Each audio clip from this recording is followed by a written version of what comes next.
जब 2 मई 2011 को अमरीकी खुसूसी अफवाज के एक दस्ते ने सूबह खैबर पख्तूनख्वा के शहर एबटाबाद में दुनिया के सबसे मतलूब शख्स उसामा बिन लादेन, उनके करीबी साथी अबू अहमद अल कवैती और दीगर 3 अफराद के खिलाफ रात गए कार्रवाई की तो उस वक्त जैन बाबा अपने घर के बरामदे में सो रहे थे।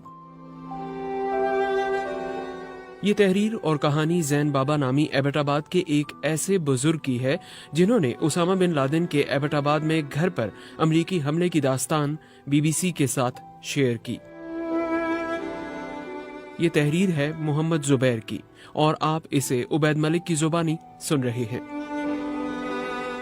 90 साल से ज्यादा उम्र वाले मोहम्मद जैन एबटाबाद के इलाके बिलाल टाउन में गुज़श्ता 6 दहाइयों से रिहाइश पजीर हैं। वो जैन बाबा के नाम से मारूफ हैं। उसामा बिन लादेन के मकान के सबसे करीब रहने वाले पड़ोसी जैन बाबा का घर उसामा बिन लादेन के कंपाउंड के गेट के सामने वाक़े है, जिसके दरमियान में सिर्फ 7 फीट की एक सड़क है। BBC से बात करते हुए जैन बाबा ने बताया कि उनकी यादाश्त अब कमजोर हो चुकी है, कुव्वत समात भी अच्छी नहीं है, लेकिन बहुत कुछ भूल जाने के बावजूद भी उन्हें 2 मई 2011 की रात का वाकया अच्छी तरह से याद है। जैन बाबा ने कहा कि मैं उस रात मामूल की तरह अपने घर के बरामदे में सोया हुआ था।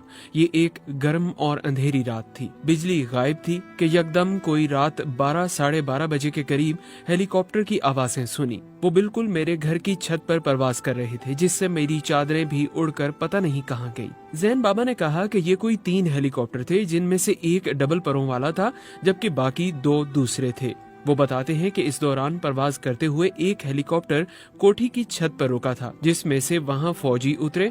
दूसरे ने उनके खेतों जहां उन्होंने आलू काश्त कर रखे थे वहां पर कुछ फौजी उतरे और तीसरा हेलीकॉप्टर उनके घर के करीब एक खाली प्लॉट पर रुका। इसी दौरान एक हेलीकॉप्टर सेहन के ऊपर आया तो पता नहीं क्या हुआ, वो एकदम तेजी से दरख्तों के दरमियान से गुजरते हुए कोठी की दीवार के पास जाकर टकरा गया था। ये नहीं पता चल सका कि इसमें पायलट बच गया था या मर गया था। जैन बाबा बताते हैं कि बाद में उन्होंने सड़क पर दौड़ने की आवाजें सुनी। इस दौरान 2 मरतबा उन फौजियों ने मेरे घर के गेट को भी खोलना चाहा था, जबकि छत पर से भी बूटों की आवाजें आ रही थीं। इस दौरान बकिया फौजियों ने कोठी का गेट खोलना और तोड़ना चाहा, मगर इसमें वो नाकाम रहे तो उन्होंने हैंड ग्रेनेड फेंक कर गेट को तोड़ा, जिसका एक टुकड़ा मेरे घर के बरामदे में भी आकर गिरा था, जो मैंने सुबह पाकिस्तानी हुक्काम के हवाले किया था। बाबा के मुताबिक अंधेरे की वजह से मैं देख नहीं सका कि वहाँ क्या हो रहा था, मगर बूटों की आवाजों से पता चलता था कि वो तीसरी मंजिल पर पहुँच गए थे, जहाँ पर 2 कमरे थे। इन कमरों में खवातीन और बच्चे थे। मैंने औरतों और बच्चों के चीखने की आवाजें उस तरह सुनी जिस तरह मुर्गी और उसके बच्चों को छेड़ा जाए तो वो चीखते हैं।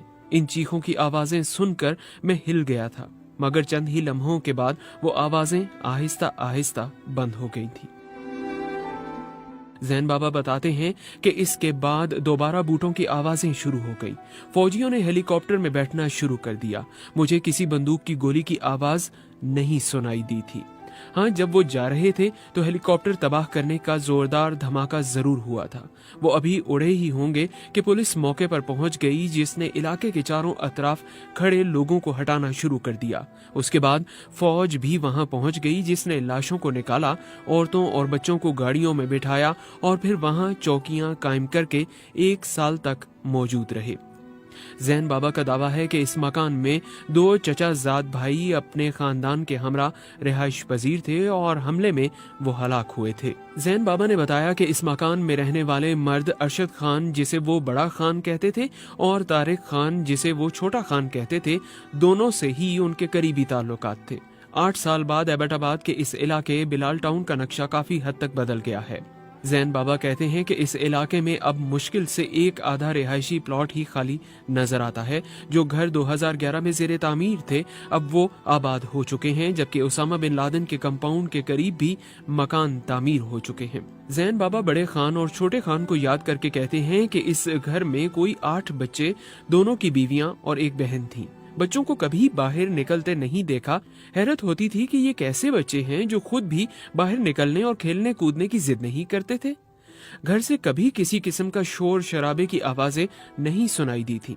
जैन बाबा का कहना था कि छोटे खान और बड़े खान बाहर आते जाते थे और उनके पास एक जीप और एक पुरानी सी कार थी। वो दोनों लोगों से मेल मिलाप भी करते थे, मगर एक हद तक। वो कभी किसी के घर नहीं गए थे और ना ही कभी किसी को उनके घर में जाते देखा था। जैन बाबा बताते हैं कि कंपाउंड वाली जमीन अरशद खान ने 3 मुख्तलिफ मराहिल में खरीदी थी।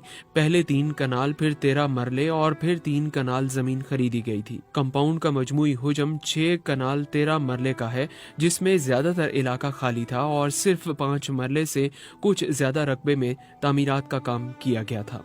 जैन बाबा बताते हैं कि 2 मई 2011 के वाकयात के अगले कुछ दिन वो अपने घर वालों के हमरा बिल्कुल महसूर हो गए थे, मगर उसके बाद हालात मामूल पर आ गए थे।